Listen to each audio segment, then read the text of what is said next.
What's up, everybody? Today is Sunday, June 2nd. Today, I would like to, first I'll give you a little bit of an update.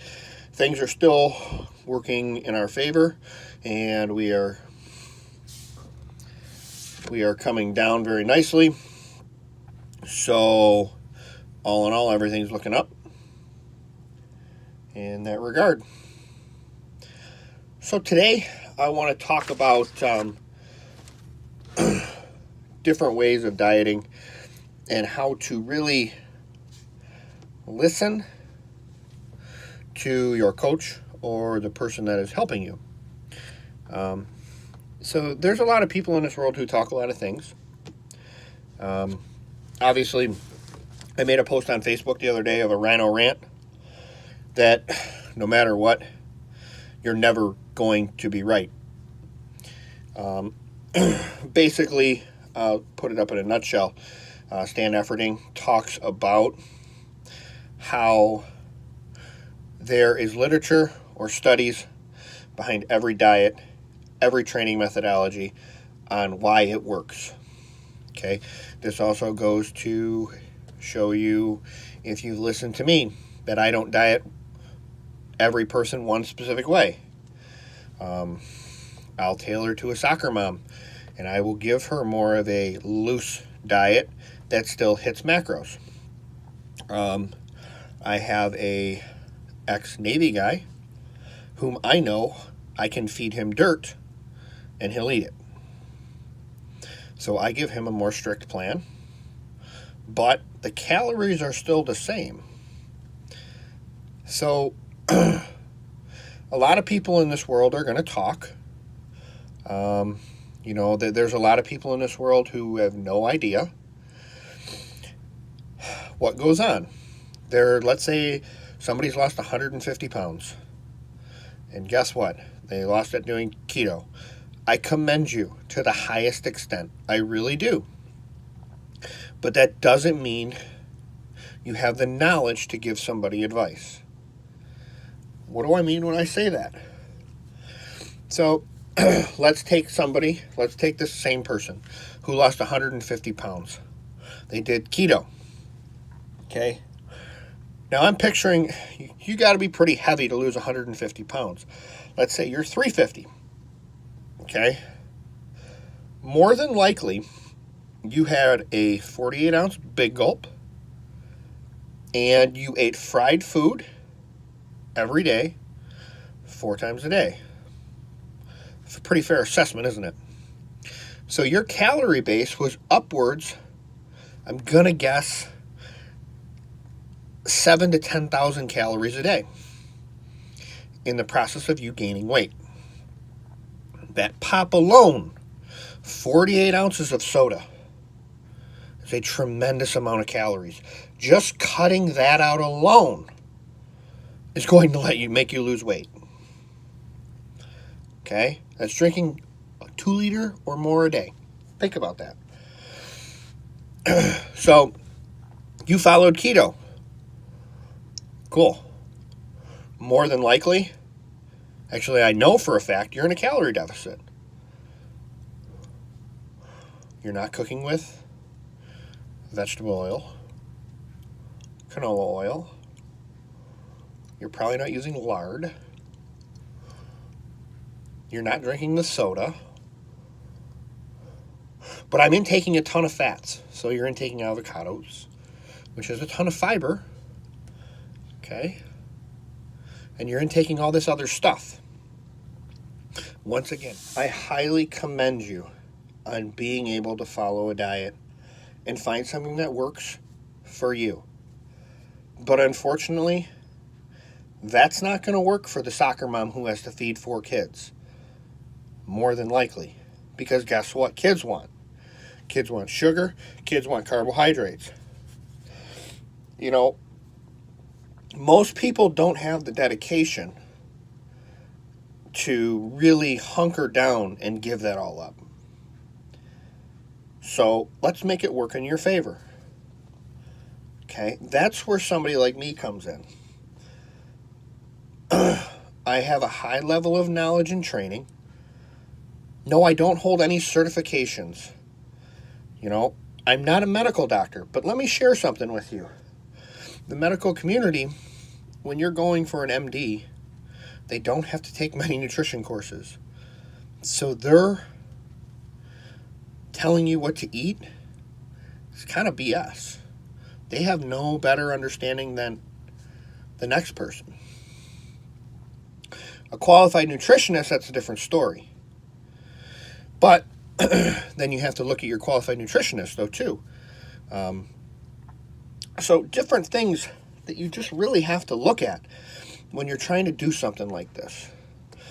If you're going to hire a coach, which if you're struggling, I highly advise it. Highly, highly advise it. I'm not saying you have to hire me. I'm not saying you have to go out, but find somebody that works for you, which we've already talked about.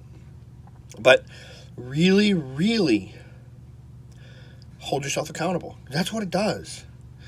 That's why I have one. I know I'm held accountable. Let that person learn your body better than you know it. You know when you're getting sick. You know this and that. But guess what? When you go through the day-to-day rigor and you look at your body every day, you look at yourself naked every day, you're not going to see the changes. When I show pictures, or when I see pictures of a client week to week, I can see differences. I can see when you're struggling. I can also see when you've had that quote-unquote off-plan meal. Okay?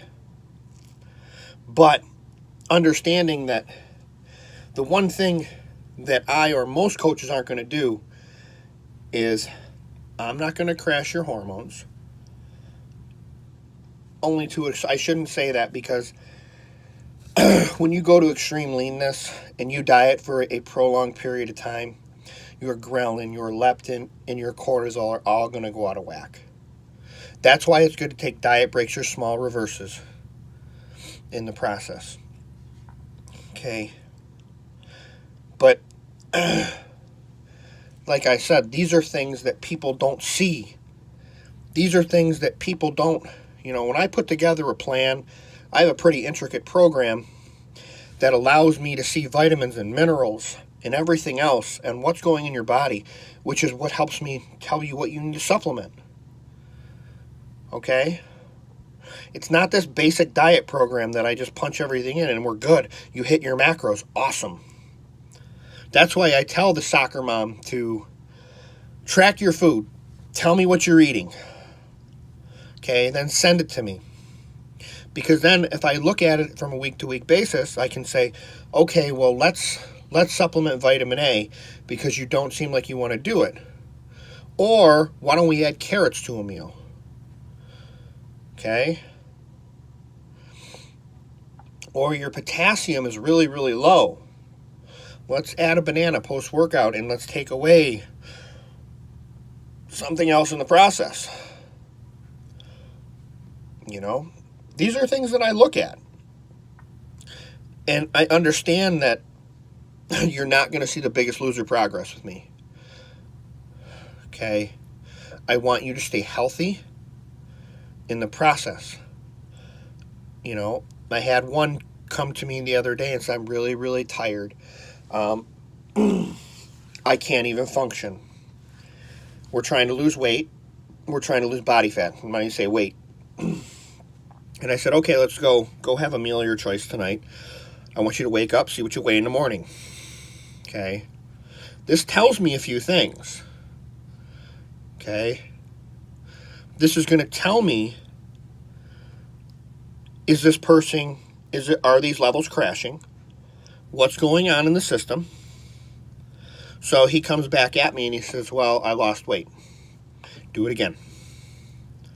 Okay? So he comes back next day and he says, well, I went back to my original weight. Okay? So this time we're going to do calculated carbs. So I added 200 carbs for the day. What I'm trying to see is a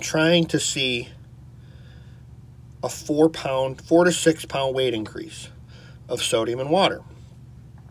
If he doesn't get that, that's telling me that his body is really being underfed. Okay? So finally on like day 4, he says, all right, I gained some weight. Cool. So now we're going to back off. We're going to add, I think we added like 150 carbs each day. Which, I mean, in the grand scheme of things, you're only looking at 600 calories. So, I mean, we're feeding, right, 600? Yeah, 600 calories. So, in the grand scheme of things, it doesn't seem like a lot. The also other markers that I'm going to look for overtraining.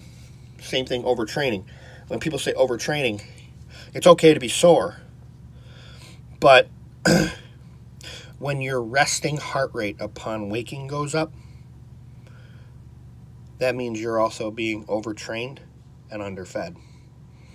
You need excess calories to get your body back at a better metabolic burning rate. So, like I said before, it's great if you personally have lost an excess amount of weight, but that does not qualify you to teach other people how to lose weight or body fat, because I don't even care about weight. Weight means absolutely nothing to me. Take a guy like me who was extremely muscular and then got fat. I could have been extremely frustrated seeing 2-pound increases every week for about 6 weeks. But I was losing body fat. So what did it matter? It doesn't mean jack. I'm pretty fortunate. I am. Because I can grow into a show. I can be on low calories and I can still grow. But for me to strip off this little body fat that I have left is not going to be fun. I'm up for the challenge. I'm up for the dieting, but it's not going to be fun. So next time you guys hear somebody say, well, he or she's doing it wrong, brush it off. If you know your coach is qualified, that's all that matters. Because there's specific things that we look for. I don't just watch a damn scale and go, oh, great, you lost 8 pounds. Cool. No, I don't care about that. I care about, are you getting healthier? What does your blood work tell me? Are those numbers improving? Because if they're not, then we're going to change something. And also, is your composition changing? Composition, not scale. Okay? I've ranted for long enough. You guys have a great night.